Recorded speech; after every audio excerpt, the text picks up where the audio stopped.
নমস্কাৰ বন্ধুসকল, স্বাগতম জনাইছোঁ আমাৰ ইউটিউব চেনেল ভইচ অফ আসামলৈ।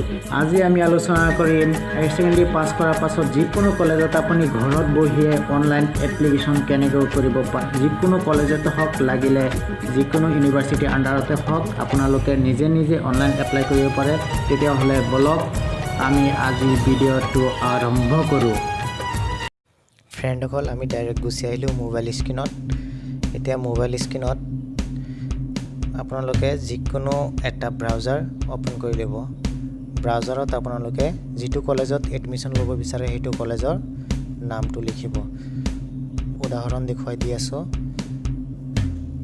আপোনালোকে অকণমানো গেপ নিদিয়াকৈ কলেজৰ নামটো লিখিব। এইটো চাওক, লালুক কলেজ admission.in। এইটো লিখি আপোনালোকে চাৰ্চ কৰি দিব। ফ্ৰেণ্ডসকল, আৰু এটা কাম কৰি তাৰ পাছত অকণমান স্ক্ৰল ডাউন কৰি ডেস্কটপ ছাইট কৰি ল'ব। তেতিয়াহ'লে আপোনালোকৰ কম্পিউটাৰৰ দ্বাৰা কাম কৰিব দেখিবলৈ পাব। এতিয়া চাওক, লালুক কলেজ লিখি আমি চাৰ্চ কৰাৰ পাছত এডমিশ্যনৰ যিটো প্ৰচেছ সেইটো আহিলে প্ৰথম ষ্টেপত চাওক অনলাইন ৰেজিষ্ট্ৰেশ্যন কৰিব লাগিব। দ্বিতীয় ষ্টেপত আছে ফিল অনলাইন এপ্লিকেশ্যন ফৰ্ম। তৃতীয় ষ্টেপত আছে আপলোড স্কেন ডকুমেণ্টছ। আৰু চতুৰ্থ ষ্টেপত অৰ্থাৎ ফাইনেল ষ্টেপত আছে প্ৰিণ্ট আৰু ডাউনলোড এপ্লিকেশ্যন। এতিয়া চাওক, আমি নতুনকৈ এপ্লিকেশ্যন কৰিবলৈ হ'লে আমি প্ৰথমতে এইটো চাওক ৰেড টিকত লিখা আছে নিউ এপ্লিকেশ্যন ৰেজিষ্ট্ৰেশ্যন, ইয়াত ক্লিক কৰিব লাগিব। ইয়াত আমি ক্লিক কৰিলোঁ চাওক। তাৰপাছত আপোনালোকে চাওক তলত আপোনাৰ fill the details and pay for the new registration, ইয়াত গুচি আহিলে ইয়াত আপোনালোকৰ ফাৰ্ষ্ট নেম লিখিব। মই সাপোজ উদাহৰণ এটা দেখুৱাই দি আছোঁ। তাৰপাছত চাওক, এতিয়া চাওক ফ্ৰেণ্ডছ, ইয়াত যিকেইটা ডিটেইলছ দিয়া আছে এইটো আমি ফিল আপ কৰি লওঁ। এতিয়া চাওক ডিটেইলছকেইটা ফিল আপ কৰাৰ পাছত ছাবমিট মাৰি দিয়াৰ পাছত এতিয়া চাওক M Ahmed, welcome to the online application portal of Laluk College. অৰ্থাৎ আমাৰ ৰেজিষ্ট্ৰেশ্যন হৈ গ'ল। এতিয়া চাওক গো টু এপ্লিকেশ্যন ফৰ্ম, ইয়াত ক্লিক কৰিলে আমি ইয়াত ক্লিক কৰি চাওঁ এপ্লিকেশ্যন এটা ফিল আপ কৰিব লাগিব। লোডিং হৈ আছে, ৰ'ব। এতিয়া চাওক ষ্টেপকেইটা গুচি আহিলে ডাইৰেক্ট প্ৰথমতে আমি ৰেজিষ্ট্ৰেশ্যন কৰিলোঁ। আৰু পে'মেণ্টৰ কথা ক'বলৈ হ'লে এতিয়া চাওক লকডাউনৰ সময়ত চৰকাৰৰ ফালৰ পৰা আপোনাৰ এডমিশ্যন অলৰেডি ফ্ৰী কৰি দিয়া হৈছে। সেইকাৰণে আপোনাৰ কোনো ধৰণৰ ইয়াত এডমিশ্যন ফিজ অৰ্থাৎ পে'মেণ্ট কৰিব নালাগে। সেইটো কাৰণতে এইটো পে'মেণ্ট যিটো অপশ্যন 2 নম্বৰ ষ্টেপত আছিলে সেইটো গ্ৰীণ হৈ গ'ল। এতিয়া চাওক 3 নম্বৰ অপশ্যনত আছে এপ্লিকেশ্যন ফৰ্ম। আপোনালোকে এপ্লিকেশ্যন ডিটেইলছটো ইয়াত আহিলে ইয়াৰ পৰা আপোনালোকে ফিল আপ কৰিব লাগিব। আপোনালোকে কাষ্ট ফিল আপ কৰিব, জেনেৰেল। তাৰপাছত এপ্লাইং ফৰ হোষ্টেল, এইটো আপোনালোকে ফিল আপ কৰিব, হোষ্টেলত থাকিব বিচাৰে নে নোৱাৰে। তাৰপাছত এডমিশ্যন টাইপটো লিখিব। এডমিশ্যন টাইপটো ফ্ৰী হৈ আছে এইটো চিলেক্ট কৰিব। তাৰপাছত কম্পালচৰি ছাবজেক্ট হিচাপত আহিলে ইংলিছ, মেইল ছাবজেক্ট হিচাপত আপোনালোকে এটা চিলেক্ট কৰিব লাগিব। ইয়াৰ পৰা হিন্দী দিলোঁ মই যেতিয়াবা। এতিয়া চাওক তাৰপাছত আছে অনাৰ্ছ চইচ 1, অৰ্থাৎ আপোনালোকে কোনটো ছাবজেক্টত মেজৰ ল'ব বিচাৰে সেইটো আপোনালোকে লিখিব লাগিব। প্ৰথমতে আপোনালোকে চিলেক্ট কৰিব লাগিব। প্ৰথমতে আপোনালোকে যিকোনো 2টা ছাবজেক্ট চিলেক্ট কৰিব পাৰে। তাৰপাছত কলেজে আপোনাক চিলেকশ্যন কৰি দিব এটা ছাবজেক্ট। এতিয়া আপোনালোকে 2টা ছাবজেক্ট মেণ্ডেটৰী চিলেক্ট কৰক।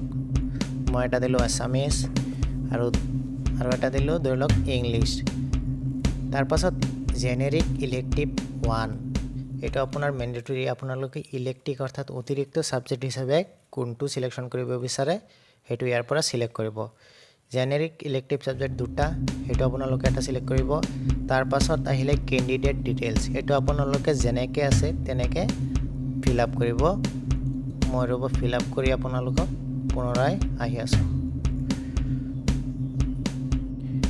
এতিয়া চাওক গোটেইকেইটা ষ্টেপ আমি ফিল আপ কৰাৰ পাছত correspondent address details of academic qualification আমি ফিল আপ কৰিলোঁ। এইটো আপোনালোকৰ ৰোল নম্বৰ ফিল আপ কৰিলোঁ। তাৰপাছত মাৰ্ক ডিটেইলছ, লাষ্ট এক্সামিনেশ্যন, তাৰপাছত আদাৰ্ছ বেংক একাউণ্ট ডিটেইলছ, এই গোটেইকেইটা ফিল আপ কৰাৰ পাছত আপোনালোকে মই ছাপ'জ দেখুৱাইহে আছোঁ, আপোনালোকে শুদ্ধকৈ নিজৰ ডিটেইলছকেইটা ফিল আপ কৰিব তাৰপাছত ফিল আপ কৰাৰ পাছত আপোনালোকে চাওক এইটো ৰাইট সাইডত সেভ এণ্ড প্ৰিভিউত ক্লিক কৰি দিব সেভ এণ্ড প্ৰিভিউত ক্লিক কৰিলো এতিয়া লোডিং হৈ আছে চাওক এতিয়া এপ্লিকেশ্যন মোৰ অলৰেডি সাবমিট হৈ গ'ল এটো চাওক ডিটেইলছটো ওলালে আপোনালোকে নিজৰ ডিটেইলছকেইটা শুদ্ধকৈ দিব সাপোজ মই দেখুৱাই আছো সিস্টেমটো এতিয়া চাওক এটো চাওক ৰাইট সাইডত আছে এডিট এপ্লিকেশ্যন এতিয়া যদি আপোনালোকৰ কোনো ভুল হৈ গ'ল আগত তেতিয়াহ'লে আপোনালোকে এডিট এপ্লিকেশ্যনত মাৰি এডিট কৰি ল'ব পাৰে আকৌ শুধৰাই ল'ব পাৰে এতিয়া চাওক মই সাপোজ এক্সাম্পল হে দিছো সো ইয়াত কৰ্নাৰত যেটো আছে by clicking submit application I agree with above declaration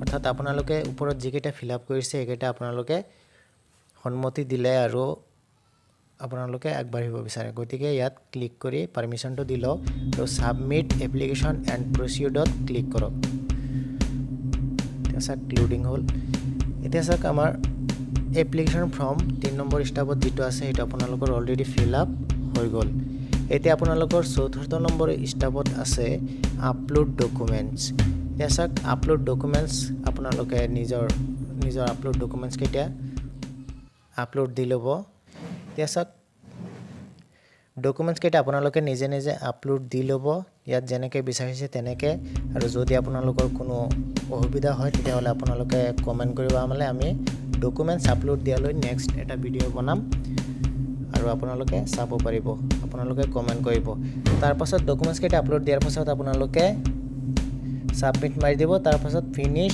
and print application এটো ফাইনাল ষ্টেপ এটো আপোনালোকৰ প্ৰিন্ট হৈ যাব তেতিয়া আপোনালোকৰ অলৰেডি কাম কমপ্লিট হৈ গ'ল ঠিক আছে ফ্ৰেন্ড আজি আপোনালোকে দেখিলে আমাৰ ভিডিওৰ জৰিয়তে যে অনলাইন ডিগ্ৰী এডমিশন কেনেকৈ লোৱা হয় এটো ভিডিওৰ জৰিয়তে যদি আপোনালোকে অকমান হলেও আপোনালোক উপকৃত হয় তেতিয়াহ'লে আমাৰ ভিডিওটো লাইক কৰিব কমেন্ট কৰিব শেয়াৰ কৰিব লগতে যদি কিবা অসুবিধা হয় আৰু কিবা জানিবলৈ হয় আপোনালোকে ভিডিওত কমেন্ট কৰিব আৰু আপোনালোকৰ কমেন্টৰ ওপৰত নিৰ্ভৰ কৰি আমি নেক্সট ভিডিও প্ৰস্তুত কৰাৰ চেষ্টা কৰিম আৰু ফ্ৰেণ্ডসকল পাৰিলে এই ভিডিওটো বেলেগলৈ শেয়াৰ কৰক যাতে আপোনাৰ দৰে বেলেগো অকমান উপকৃত হয় তে হয়তো বহুতে বিষয়টো নাজানে গতি আপোনালোকে যিমান পাৰে শেয়াৰ কৰক আৰু আজিলৈ ইমানতে থ্যাংক ইউ